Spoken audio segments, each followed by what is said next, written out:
Assalamualaikum warahmatullahi wabarakatuh.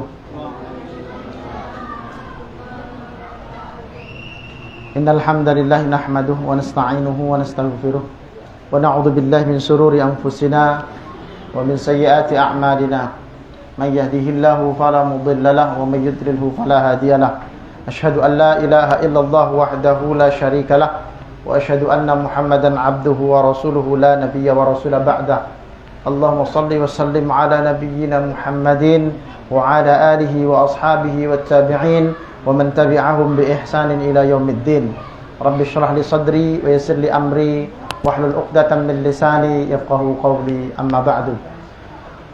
Alhamdulillah, puji syukur kehadirat Allah Ta'ala. Kembali malam hari ini kita diberikan kesempatan untuk bisa duduk hadir di dalam majelis ilmu ini. Semoga Allah Ta'ala menjadikan kita hamba-hamba yang senantiasa istiqamah dalam amal-amal kebaikan, dalam amal soleh, termasuk dalam majelis ilmu, agar senantiasa keimanan yang sudah ada, yang sudah kita miliki, yang sudah Allah Subhanahu wa Ta'ala titipkan kepada kita, bisa terjaga istiqomah kita dalam iman dan Islam sampai akhir hayat kita, wafat sebagai mukmin muslim, husnul khatimah, amin ya rabbal alamin.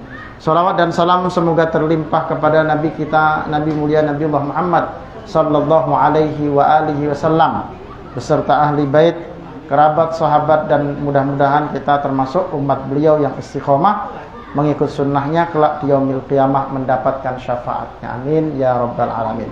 Jamaah rahimakumullah, kita melanjutkan pelajaran kita yakni menggali pribadi Nabi sallallahu alaihi wasallam, mengenali pribadi Nabi sallallahu alaihi wasallam lebih dekat melalui kitab Syama'il Muhammadiyah karya Imam At-Tirmidzi rahimahullahu taala, di mana kita akan mengenal Nabi sallallahu alaihi wasallam dari riwayat-riwayat yang datang, hadis-hadis yang datang, sehingga kita bisa lebih dekat mengenal Nabi sallallahu alaihi wasallam. Kali ini kita masih melanjutkan pada pembahasan babu ma jaa fi khuluqi Rasulillah sallallahu alaihi wasallam. Bab tentang akhlaknya Rasulullah sallallahu alaihi wasallam. Kita masuk pada pembahasan hadis yang ke-344.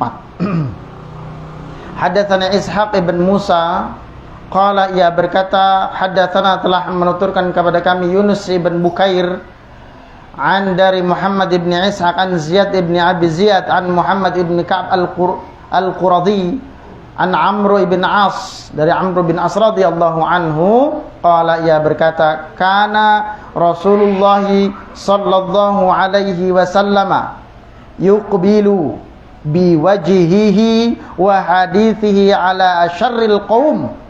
Adalah Nabi sallallahu alaihi wasallam itu ketika beliau berbicara, beliau menghadapkan wajahnya bahkan kepada orang yang paling buruk di tengah-tengah kaum.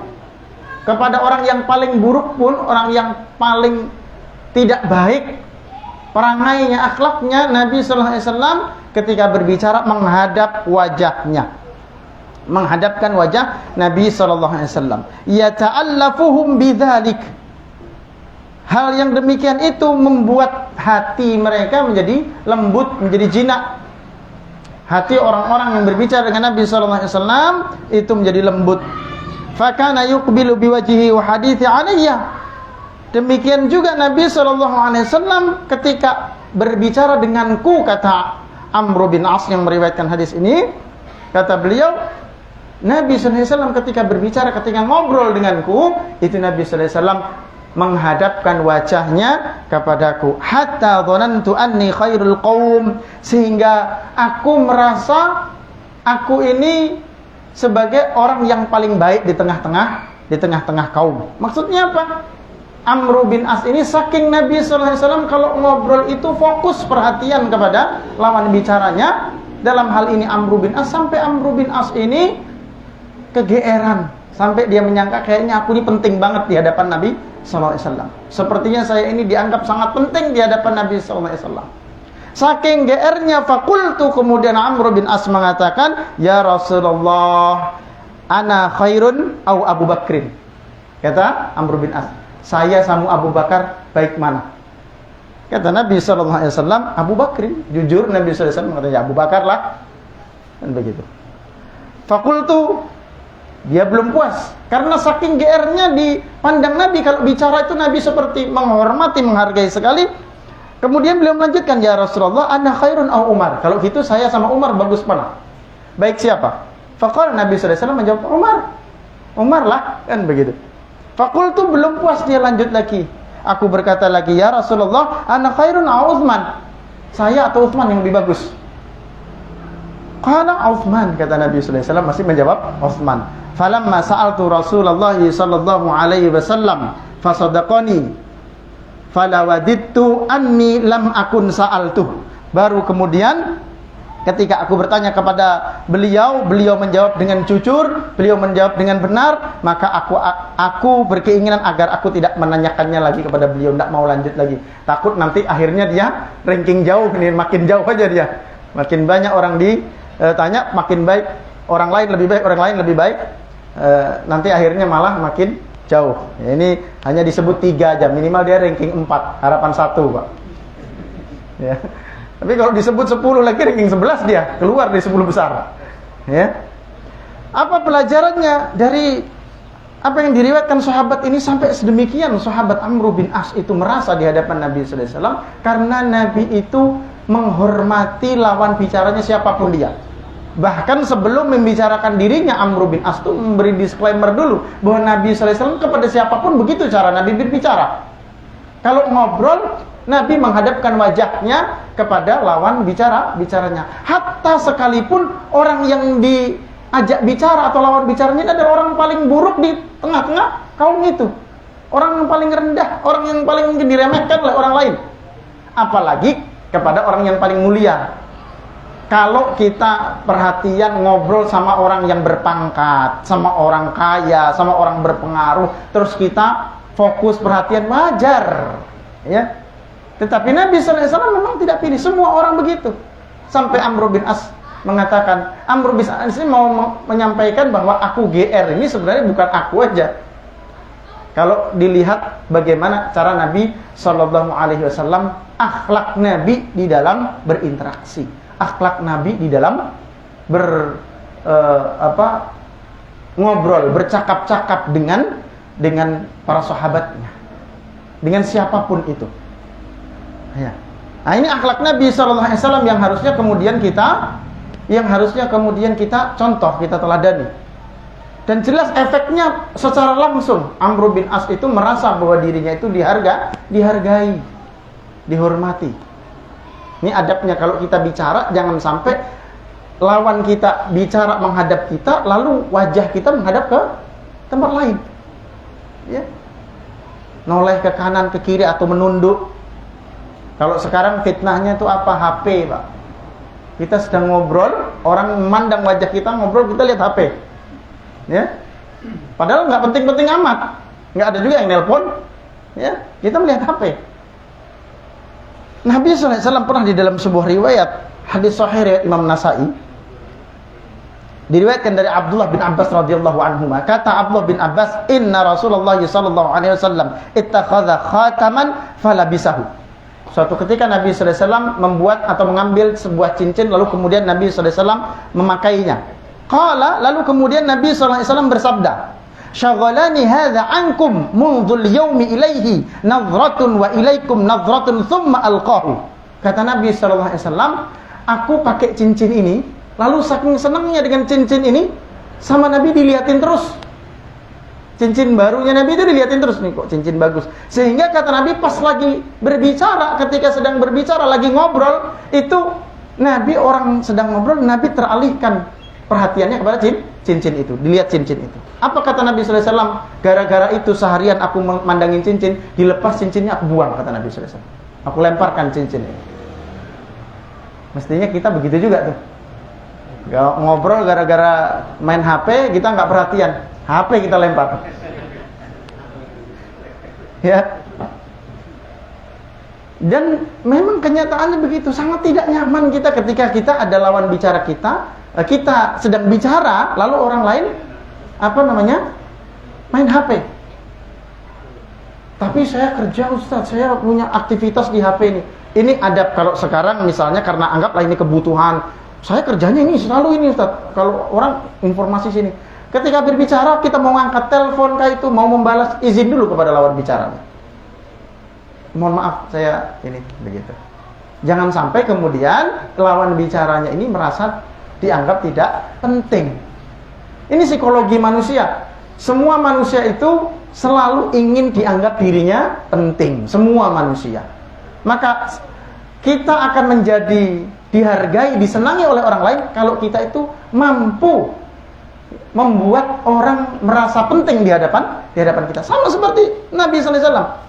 Amr bin As merasa dirinya dianggap penting oleh Rasulullah. Sampai saking GR-nya nanya, ingin memastikan, saya ini lebih penting saya atau Abu Bakar? Kan begitu. Ya Nabi sallallahu alaihi wasallam, kamu salah nanya kan begitu. Ya saya tetap jawab jujur. Dijawab jujur sama Nabi Abu Bakar. Kalau gitu kalau sama Umar bagaimana? Tetap Umar. Kalau sama Utsman tetap Utsman. Saking GR-nya ini. Ya.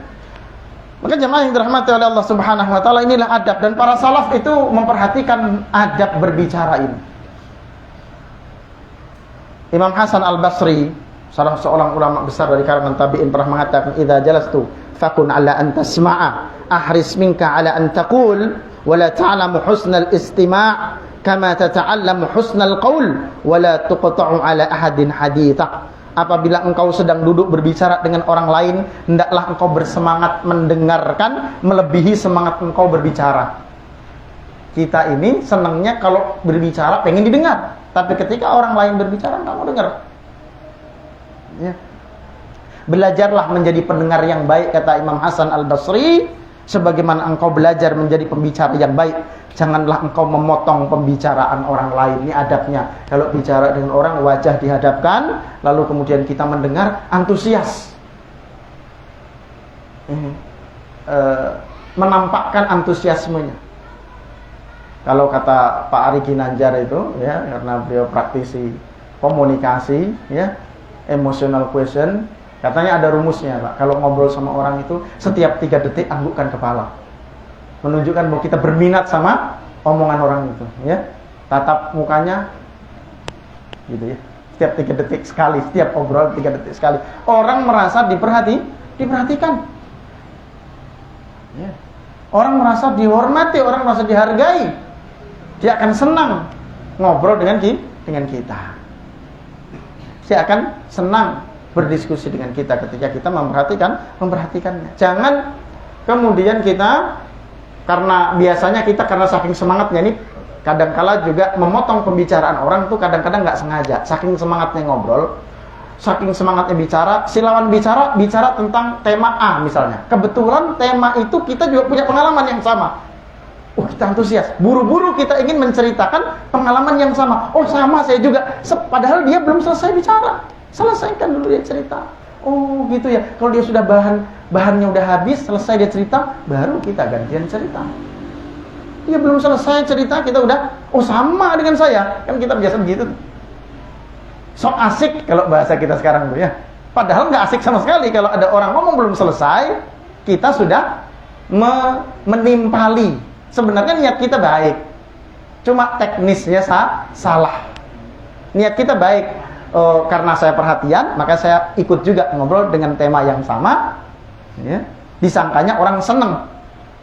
Kenyataannya perhatikan saja, kalau kita ngobrol, kita belum selesai tema yang kita bicarakan, orang sudah munculkan, walaupun temanya sama, kita nggak akan suka. Itu yang dilakukan Nabi Sallallahu Alaihi Wasallam.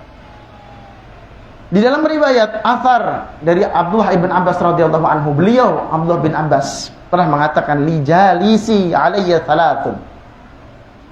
Teman dudukku mempunyai 3 hak yang menjadi kewajiban. Kewajibanku maksudnya. Dia punya 3 hak. An armiyahu bi tarafi idza aqbala, wa an usi'alahu fil majlisi idza jalasa, wa an usghiya ilayhi idza tahaddatha. Aku arahkan pandanganku padanya jika ia berbicara, aku luaskan tempat duduknya jika ia akan duduk, dan aku dengarkan seksama jika ia berbicara. Itu hak ketika orang berbicara. Apa yang disampaikan Abdullah bin Abbas ini tentu adalah apa yang ia dapatkan dari Nabi SAW. Ini adab di dalam berbicara. Ya.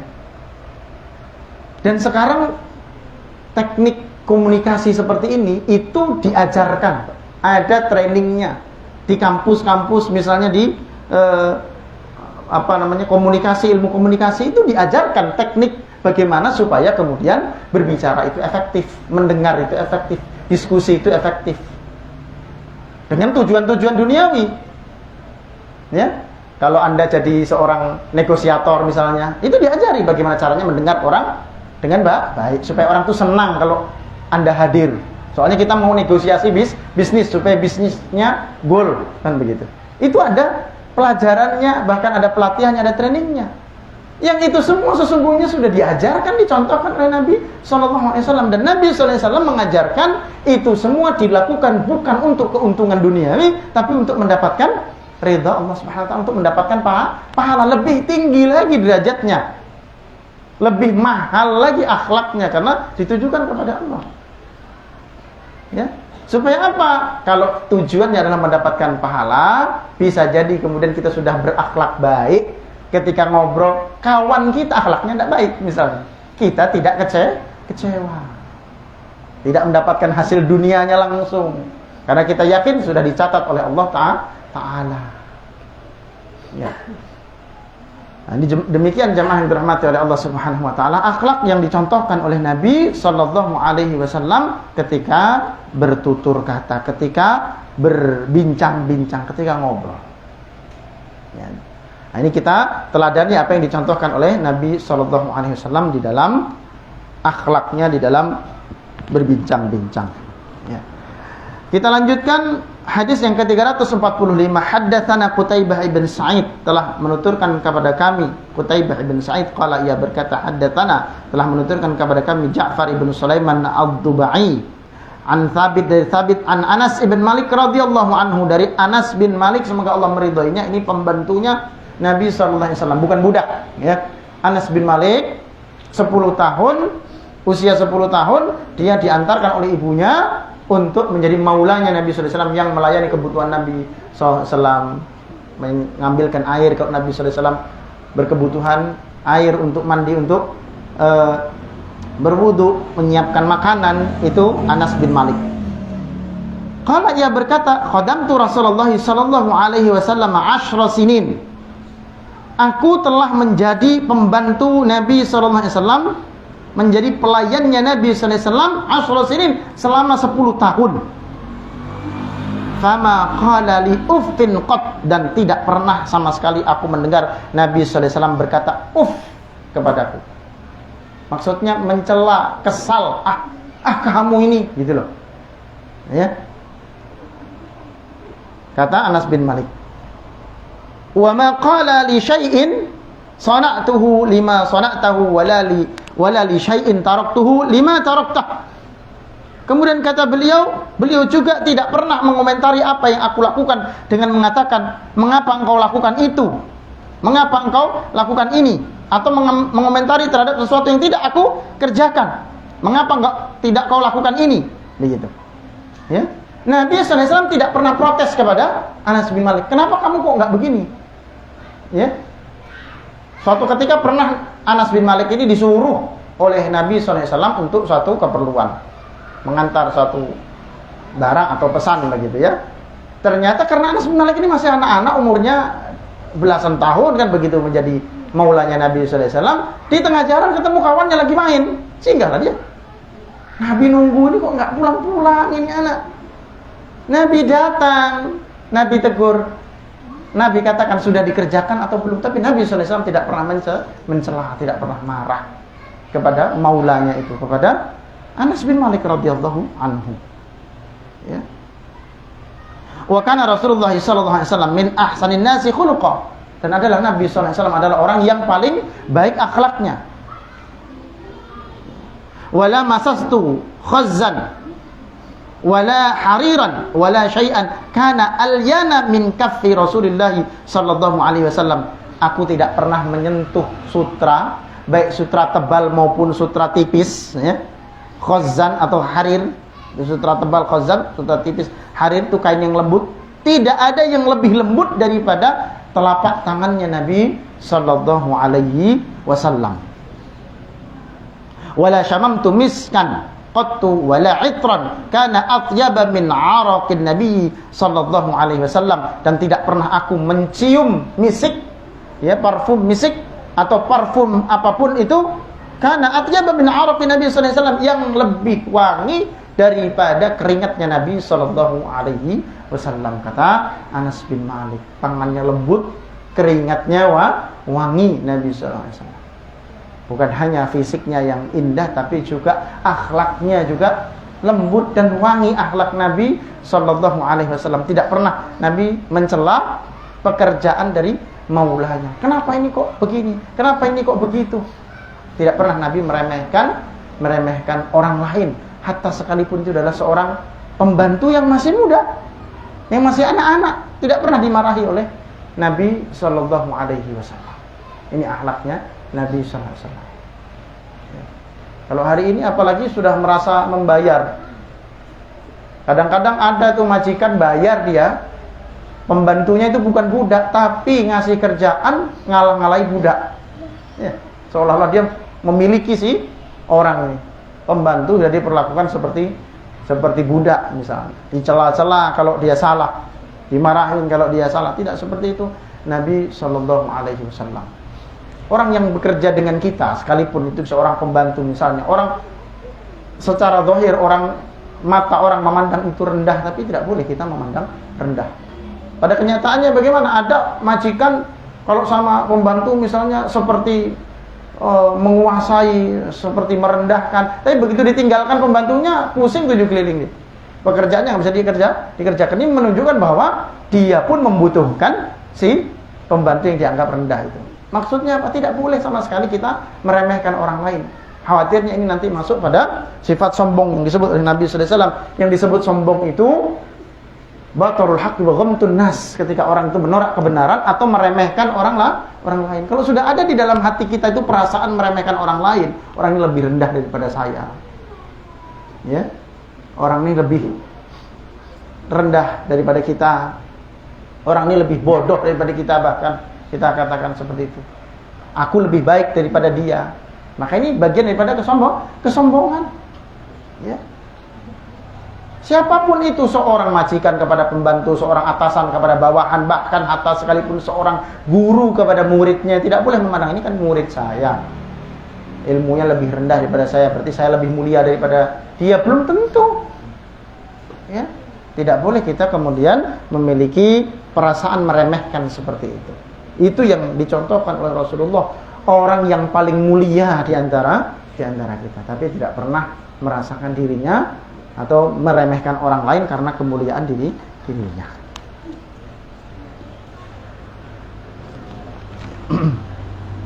Kemudian kita lanjutkan 346. Haddatsana Qutaibah bin Sa'id wa Ahmad ibn Ubaidah huwa ad-Dhabi wal ma'na wahid.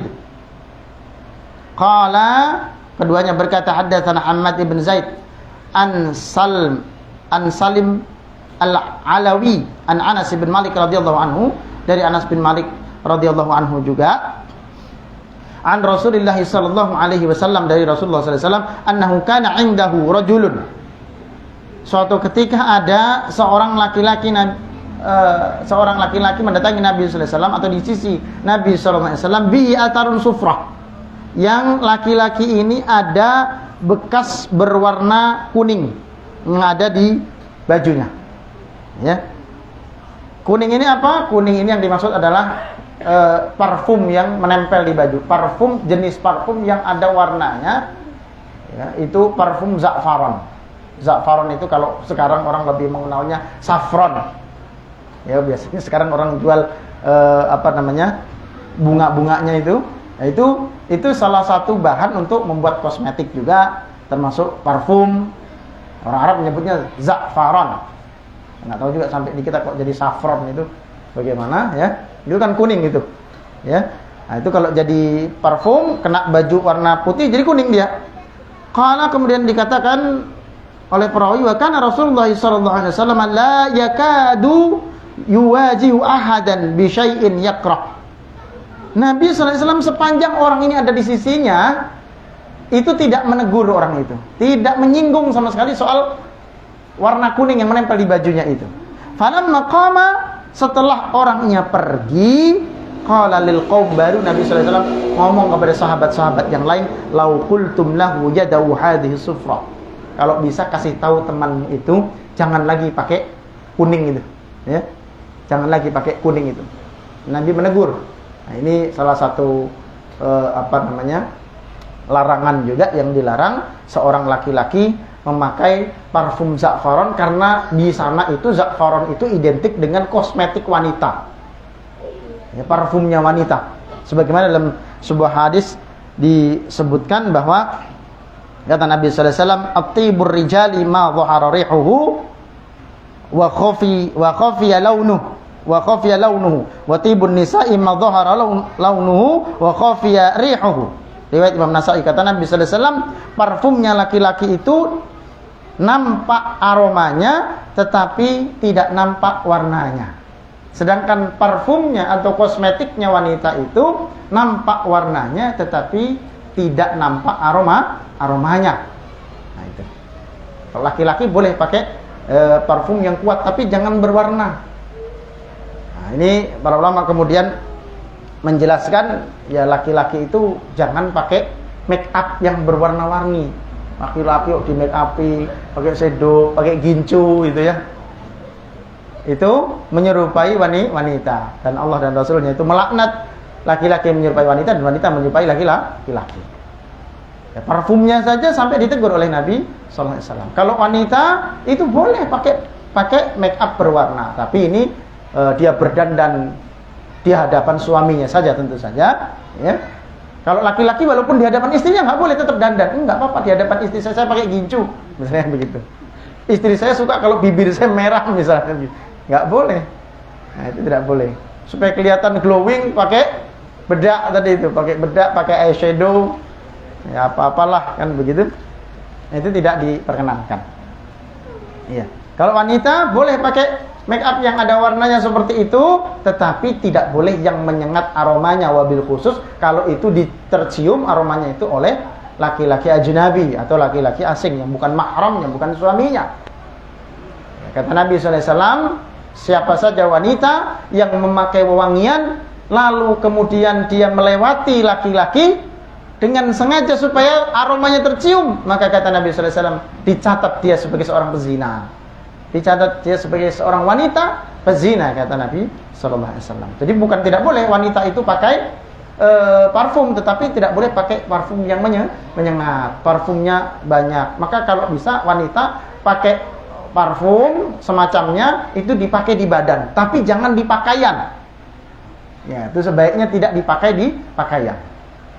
Karena kalau dilarang sama sekali bahaya juga. Ya, apalagi di negeri kita iklimnya tropis, gampang keringetan. Iya. Nggak mau Pak, nggak boleh perempuan pakai parfum. Akhirnya bau asam, ya bau apek, nggak tahan kawannya, ya di sebelahnya nggak tahan. Ya, pakai tapi di badan, sehingga kalau keringat ya tidak aromanya tidak mengganggu. Bukan hanya orang, bahkan malaikat pun jadi nggak suka datang, karena kata Nabi SAW, malaikat juga terganggu dengan sesuatu yang mengganggu manusia. Ya, jadi kalau sekalipun itu ibadah, apalagi di masjid misalnya, badannya bau, itu bukan cuma manusia yang nggak betah, malaikat pun tidak betah. Ya, harusnya malaikat itu bersama-sama di dalam shaf. Gara-gara ini orang ya, aromanya tidak enak, maka dia minggir cari shaf yang jauh. Ya, wanita boleh di badannya, jangan di pakaian. Kalau di pakaian biasanya aromanya akan menyebar. Ya. Kalau laki-laki tidak masalah, justru baik itu ya. Seperti itu.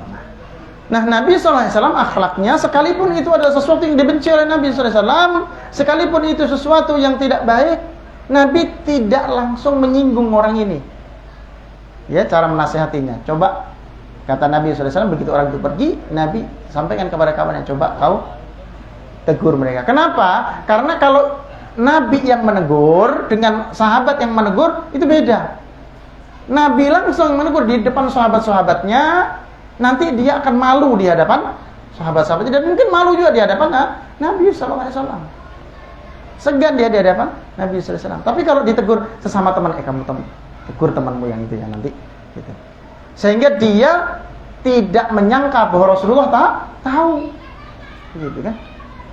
Kalau cuma ditahu temannya aja nggak masalah, tapi kalau sampai ditahu Rasulullah, dia merasa lebih memalukan menurut dia, sehingga kemudian Nabi sallallahu alaihi wasallam mendelegasikan kepada sahabat untuk menegur si laki-laki tersebut.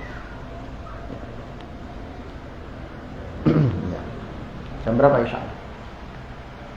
Isya'an jam berapa?